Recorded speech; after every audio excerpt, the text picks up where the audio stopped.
This is the story of how one bottle of Coca-Cola travels from a secret concentrate in Ireland to 2.2 billion servings consumed across the globe every single day. If you've ever wondered what's actually inside that red can, how it genuinely gets made, and why a drink invented back in 1886 still dominates 200 countries, you're about to find out. Coca-Cola doesn't get made the way most people assume. No single giant factory in Atlanta pumps out every bottle on Earth. The real system splits in two, and understanding that split unlocks everything else. The Coca-Cola Company, headquartered in Atlanta, Georgia, barely bottles any of its own drinks. Instead, it manufactures and sells a highly concentrated flavor base known simply as the concentrate to roughly 200 independent bottling partners operating around 950 production facilities worldwide. Those bottlers take that concentrate, add the water, blend in the sweetener, inject the carbon dioxide, package the finished product, and ship it to your local store. Coca-Cola owns the brand and guards the formula. The factories and trucks belong to the bottlers. Together, they form what the company calls the Coca-Cola system, which employs more than 700,000 people globally. Where does it all begin? Everything starts with the concentrate, and the largest concentrate facility on the planet sits nowhere near the United States. It lives in Ballina, County Mayo, on the west coast of Ireland, where the plant manufactures beverage bases for Coca-Cola bottlers across 4 continents and employs more than 400 people directly. In January of 2023, it became the first Coca-Cola facility in the world to join the World Economic Forum's Global Lighthouse Network, recognized for its use of artificial intelligence, robotics, and big data. What rolls out of Ballina isn't Coca-Cola as you drink it. The concentrate carries the caramel color, the phosphoric acid, the caffeine, and the proprietary natural flavor blend known as Merchandise 7X. But the sweetener and the water stay out of it entirely. Because the concentrate runs so dense, a small shipment blooms into billions of finished drinks once bottlers add everything else. To protect the formula, Coca-Cola ships the flavor components under coded names, merchandises 1 through 9, and none of them ever carry their actual identity on the label.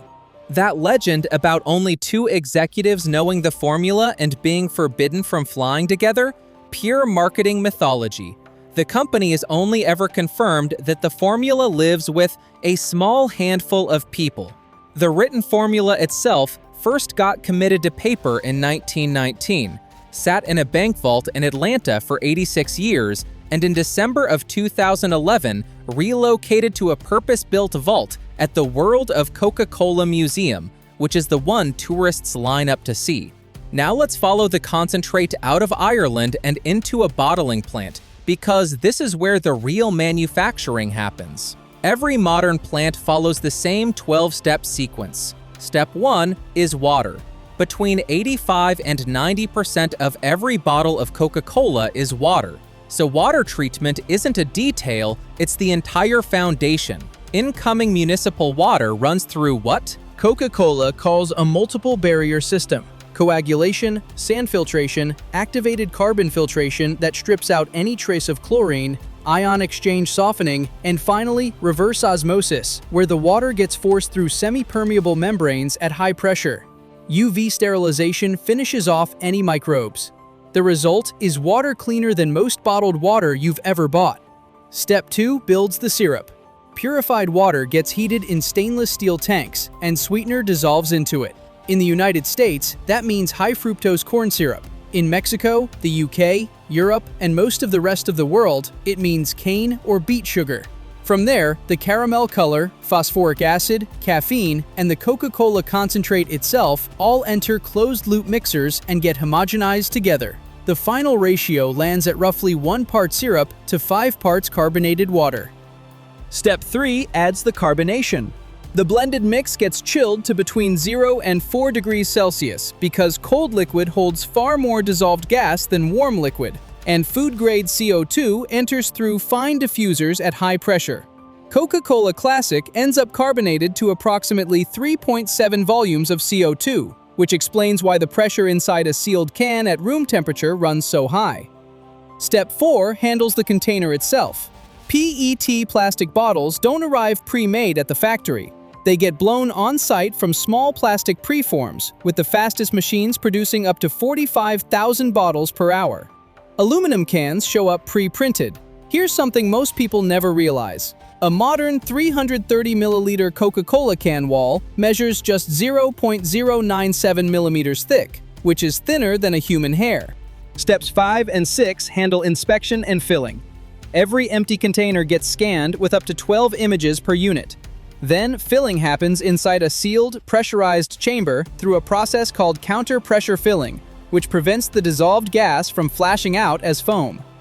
At Coca-Cola Euro-Pacific Partners' Wakefield plant in the UK, the canning line runs at 2,000 cans per minute, which works out to 120,000 cans per hour. That's one can filled, sealed, and inspected every 30 milliseconds, which is roughly half the time it takes you to blink.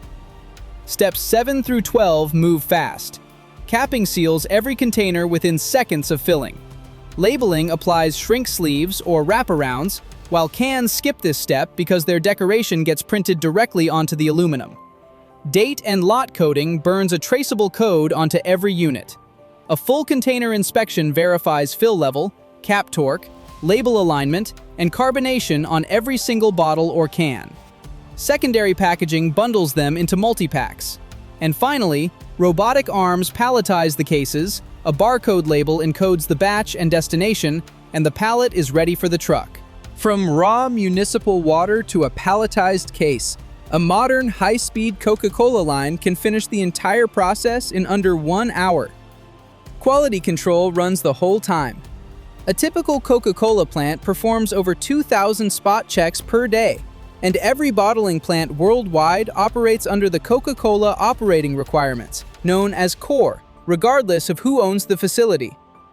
That's how it gets made. One question remains though, and it's the one most people actually want answered. Is Coca-Cola the same everywhere? The answer is no. The concentrate stays the same. The flavor profile stays the same. The sweetener, however, changes by country. In the United States, bottlers switched from cane sugar to high-fructose corn syrup by 1984, which meant that when Coca-Cola Classic returned in 1985 after the New Coke disaster, it came back already sweetened with HFCS. Mexican bottlers never made that switch, and this is exactly why Mexican Coke in the glass bottle uses 100% cane sugar and tastes noticeably different. In July of 2025, Coca-Cola confirmed it would launch a US cane sugar variant as an addition to the HFCS product, not a replacement for it. No episode about Coca-Cola's production would feel complete without the controversies, because they are very real. In Plachimada, in the Indian state of Kerala, a Coca-Cola bottling plant opened in 2000 and drew up to 500,000 liters of groundwater per day. Wells in the surrounding community went dry. A 2003 BBC investigation found toxic sludge containing lead and cadmium that had been distributed to local farmers as fertilizer. The plant effectively ceased operating in 2004 and has never reopened.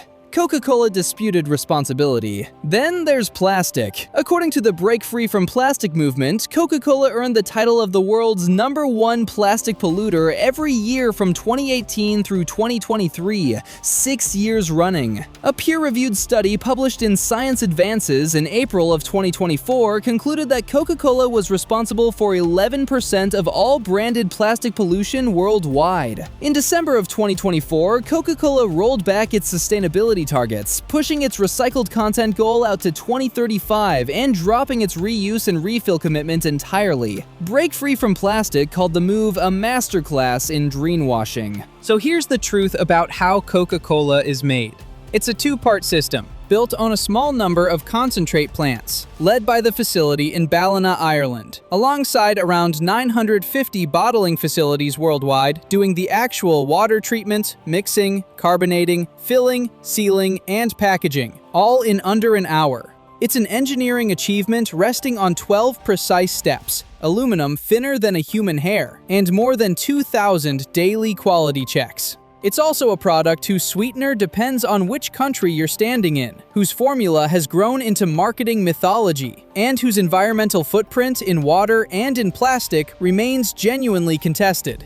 2.2 billion servings a day, 200 countries, one concentrate. That's how Coca-Cola actually gets made. Thanks for watching, and if you found this interesting, make sure to like, subscribe, and I'll see you in the next one.